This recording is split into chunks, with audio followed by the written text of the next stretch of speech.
Okay ပါကျွန်မပဲနည်းလေးဥဆောင်ပြီးမေးပေးမယ်နောက်ထပ်မေးချင်တဲ့သူရှိလို့ရှင်တော့ကျွန်တော်မေးပေးပါလို့เนาะဆိုတော့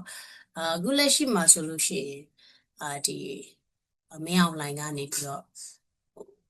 မင်းအောင်လိုင်းကနေပြီးတော့သူ့ကိုယ်သူစစ်ချုပ်ရာထူကနေပြီးတော့စစ်ကောင်းဆောင်ကနေပြီးတော့မှနာမည်ပြောင်းလိုက်တယ်ပေါ့နော်သူသမရပေါ့နော်သူကနေသူပြောင်းကျင်တယ်လို့ပြောင်းတယ်စကားရဒီဒေါ်လာရေးဒီမြန်မာပြည်သူတွေရဲ့အသက်တွေပြည်သူတွေရဲ့အသက်တွေများစွာစတီးပြီးတော့မှသမရဆိုတဲ့ဟာကိုသူနာမည်တက်လိုက်တယ်လို့ပြောင်းလိုက်တယ်ပေါ့ကိုကောင်းပြောင်းလိုက်တယ်ပေါ့ဆိုတော့ဒါကသူ့ရဲ့ဘာအဓိကသူ့ရဲ့ရည်ရွယ်ချက်ကဘာဖြစ်မလဲပေါ့နော်ဒီအုပ်ချုပ်ရေးကိုသူထိန်းနိုင်ဖို့အတွက်သူလုပ်ချင်တာမျိုးလားဒါမှမဟုတ်ရင်လည်းသူတကယ်စစ်ရှုံးနေတာကိုပဲဖုံးကွယ်ခြင်းနဲ့ဟာမျိုးလားဆိုတာဆရာအနေနဲ့ဘယ်လိုများသုံးသပ်ပါလဲရှင်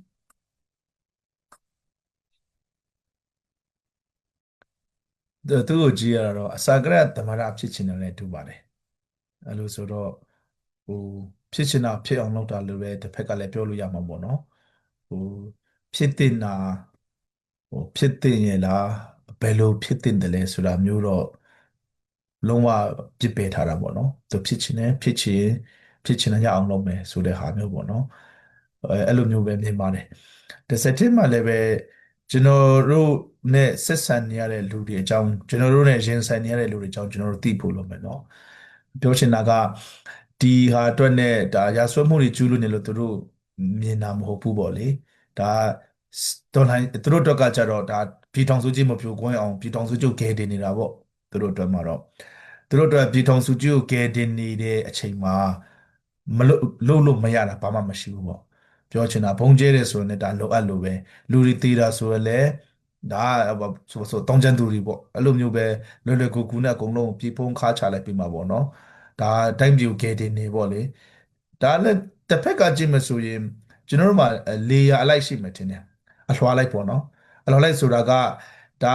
တမတော်သားတစ်ခုလုံးတက်ကကြတော့ဟိုပြောမလဲတောင်းကျမ်းသူတွေလက်ကနေတိုင်းပြည်ကိုကဲတင်နေပါတယ်ပေါ့ဒါတစ်ခုလုံးပေါ့နော်ဒါပေမဲ့သူတို့ရဲ့ထိပ်ပိုင်းကောင်းဆောင်နေနေကတော့ဒီလူတစုအာဏာဆက်ချုပ်ကင်နေဖို့လူတစုရဲ့အကျိုးစီးပွားအတွက်ဒီ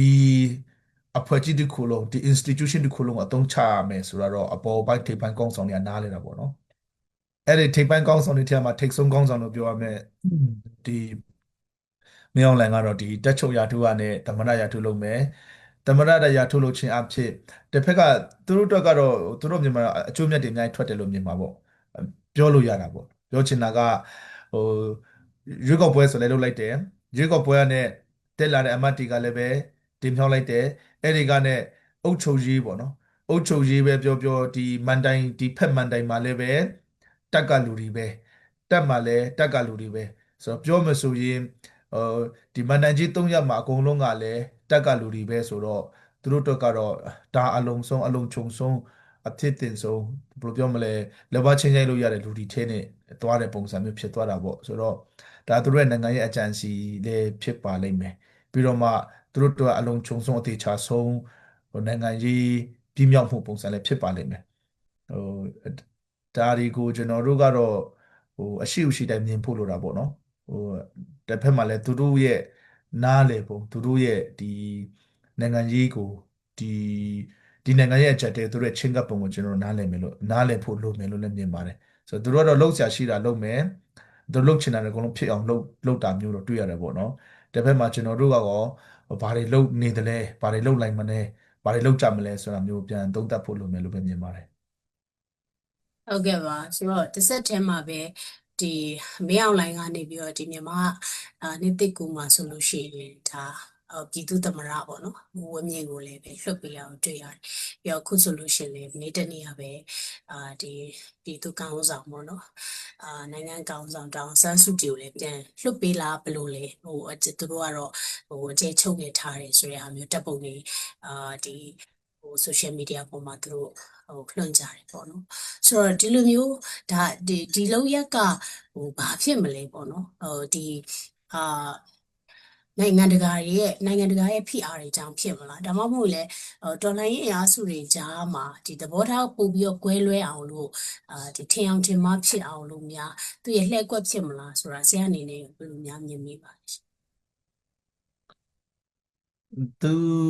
အာကျွန်တော်အမြင်မှာတော့သူ့ရဲ့နိုင်ငံရေးဟိုနိုင်ငံရေးအကွက်တူ stand တစ်ခုပေါ့နော်အကွက်တစ်ခုလို့မြင်ပါတယ်သူ့ရဲ့နိုင်ငံရေးအကွက်ဆိုတာအကုန်လုံးကသူ့နိုင်ငံရေးအကွက်ကတော့ဒီဒေါ်လာရင်းကိုဖြိုခွဲဖို့ပါပဲပြောချင်တာကဥပမာသမ္မတဦးဝင်းမြင့်ကိုထုတ်လိုက်ခြင်းအဖြစ်သူတို့အတွက်ကကြတော့တကယ်သဘောထားကြီးတဲ့လူကြီးလူကောင်းတွေလို့ဖြစ်သွားတာလေတစ်ပိုင်းပေါ့အဲ့ဒီပုံသွင်းလို့ရတယ်ပေါ့နော်တစ်ဆက်တည်းမှာလည်းပဲဟိုဒေါ်လာရဲ့အဖွဲ့တွေမှာNUG မှာဖြစ်ဖြစ်တခြားအဖွဲ့တွေမှာဖြစ်ဖြစ်ဟာဟိုဒီလိုဆိုရင်တော့နိုင်ငံရေးနည်းနဲ့ပြန်သွားလို့ရမလားလက်နက်ကင်ဒေါ်လာမလုပ်တော့ဘဲနဲ့ပြန်သွားလို့ရမလားတစ်ဖက်မှာလည်းပဲသူကငိမ့်ချမ်းရုံဖိတ်ခေါ်နေတာ哦ဆိုတော့ဒေါ်လာရဲ့ဆက်လုပ်တဲ့လူတွေဒေါ်လာလုပ်နေတဲ့လူတွေကမငိမ့်ချမ်းချင်တဲ့လူတွေပေါ့ပြည်သူလူထုရဲ့အိုးအိမ်တွေပျက်စီးအောင်လုပ်နေတဲ့လူတွေပေါ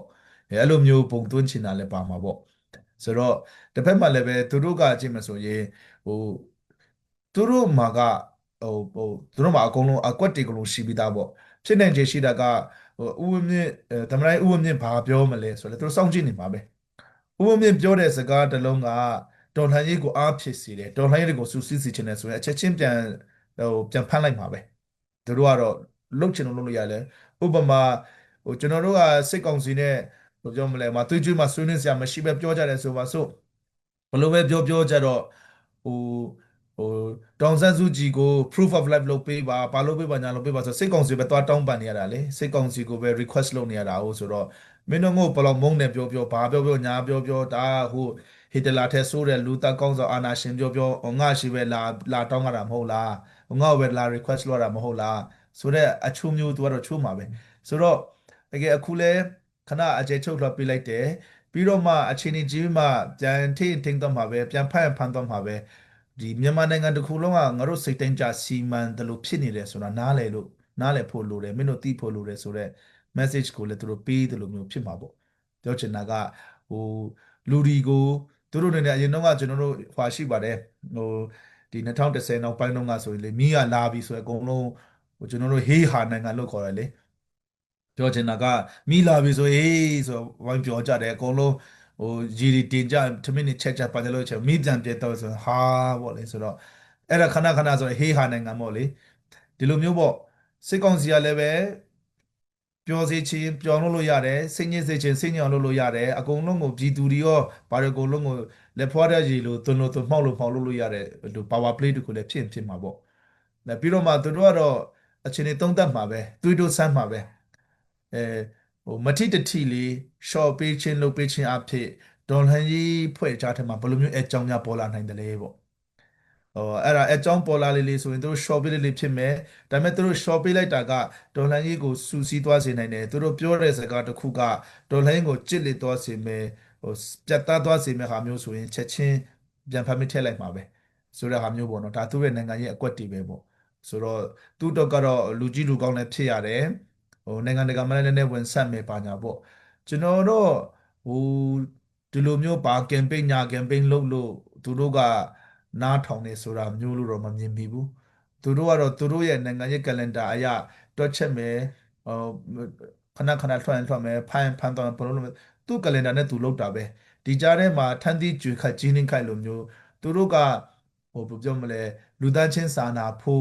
့လူခွင့်ရေးကိုလေးစားဖို့အတွက် proof of life ပါညာတောင်းဆိုတဲ့ပါ campaign လုပ်တယ်ဆိုတာကဟိုဖုတ်လို့တဲ့ငပိတော့ရှိတယ်မထင်ဘူးသူတို့ခရူးဆိုင်မှာမထင်ဘူးသူတို့ရဲ့ calendar ကြလှုပ်ရှားရှိတာလုပ်မယ်ဟိုဖန်ဆာရှင်ပြန်ဖန်လိုက်မယ်ထွက်ဆာရှင်ထွက်လိုက်မယ်ထင်းဆာရှင်ထင်းလိုက်မယ်လှုပ်ရှားရှင်လုပ်မှာပဲသူတို့ calendar ကြသူတို့ရဲ့ရည်မှန်းချက်နဲ့သူတို့လုပ်နေတာပဲအဲ့ဒါကိုကျွန်တော်တို့ကတခါလေကြတော့သူတို့နားလေတာက pressure ပဲမရမကဖိအားပေးမယ် pressure ပေးမယ်ဆိုရင်တော့သူတို့တစ်မျိုးစဉ်းစားနေတယ်လုပ်နေတာရှိတယ်ဆိုတော့ဒီ campaign ပါ campaign ဟိုဟာတောင်းဆိုပါဒီတောင်းဆိုပါတယ်ဆိုတာသူတို့တက်ကတော့ဒီလိုမျိုးဟိုသူတို့မြင်မှာတော့ဘာမှဂရုစိုက်ဆံမလို့နဲ့တနာစရာကောင်းတဲ့ဟာတာလို့တော့မြင်မှာပါဒီလူတွေရဲ့စိတ်ထားဒီလူတွေရဲ့လေပတ်ပုံတွေမှာကဘယ်လိုပြောမလဲအကုန်လုံးက military style မဲ့အဲ့လိုမျိုးဆိုတော့အဲ့လိုမျိုးပဲကျွန်တော်တို့မြင်ပါတယ်ဒီလိုမျိုးပြန်ထွက်ပေးတယ်အကျဲချုပ်ထားတယ်ဆိုတာလည်းပဲတော်လှန်ရေးကိုဗီဒီယိုဆန်တဲ့သဘောမျိုးဒီဒေါ်လာရဖွဲ့စည်းတွေကြားထဲမှာဘယ်လိုတက်ရောက်မှုရှိတယ်လဲအကြောင်းတွေများပေါ်လာနိုင်သလားလေသံတွေမျိုးထွက်လာသလားဆိုတာဟာမျိုးပေါ့နော်တစ်ဖက်မှာလည်းငြိမ်းချမ်းရေးကမ်းလှမ်းတယ်ဆိုတာမျိုးတွေပေါ့လေတစ်ဖက်မှာလည်းပဲသူကအစွမ်းကုန်ပုံကျဲနေတာပဲ ကျွန်တော်တို့မှာကြည်ပါဟိုတနေ့ကဂျင်တွင်းမှာကျဲတယ်ပြီးတော့မှဒီဒီမှာကျဲတယ်မနေ့ကဖလမ်မှာကျဲတယ်အခုရောနေမှာတောက်လျှောက်ကျဲနေတာပဲတစ်ခါကျဲပြီဆိုခုကသူတို့ကတက်လေ၄-၅စီးလောက်နဲ့ဟို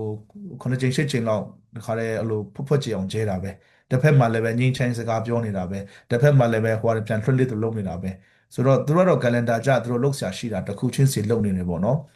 အဲ့လိုမျိုးပဲမြင်ပါတယ်ဟုတ်ကဲ့ပါဆိုတော့အာဒီဆရာခုနပြောတဲ့ထဲမှာပဲလေဒီမရောက်နိုင်ကတော့စကြရသူလှုပ်ချင်တာတွေလှုပ်နေရပါလို့သူလှုပ်ချင်တာတွေပဲသူတောက်လျှောက်လှုပ်နေတယ်ဆိုတော့အခုလည်းပဲငင်းချမ်းရေးခေါ်လိုက်ဟိုဘက်မှာပုံကျဲလိုက်တက်ဖြတ်လိုက်